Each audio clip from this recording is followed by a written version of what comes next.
এটা আমার last BCS, আমাকে মেরে ফেলেন ভাই।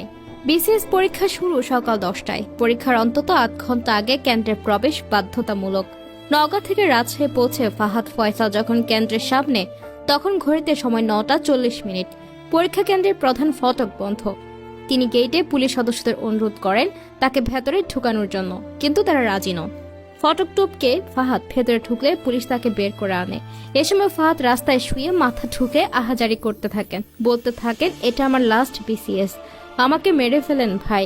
এই ঘটনাটি ঘটে শুক্রবার 26শে এপ্রিল 46তম বিসিএস প্রিলিমিনারি পরীক্ষার রাজশাহী মসজিদ মিশন একাডেমি কেন্দ্রে। সকাল 9:42 মসজিদ মিশন একাডেমির সামনে দেখা যায় ফাহাদ প্রধান ফটক টপকে ভেতরে ঢুকছেন। তিনি ভেতরে ঢুকে যাওয়ার পর দুজন পুলিশ তাকে ধরে ফেলেন। এই সময় ফটকের বাইরে থেকে এক নারী ঢুকতে দেন প্লিজ বলে চিৎকার করতে থাকেন। পুলিশ বের করে দেওয়ার পর কাঁদতে কাঁদতে ফাহাদ রাস্তায় শুয়ে বলেন, এটা আমার লাস্ট বিসিএস ছিল, আমাকে মেরে ফেলেন ভাই। এ সময় সড়কে যান চলাচল বন্ধ হয়ে যায়। তখন একজন পুলিশ সদস্য এসে তাকে বলেন, এই ভাই উঠেন। পরে উঠে ফাহাদ প্রধান ফটকের কাছে পড়ে থাকা কলম আর প্রবেশপত্র নিতে আসেন। আবারও তিনি রাস্তায় হাত আর মাথা ঠুকতে থাকেন।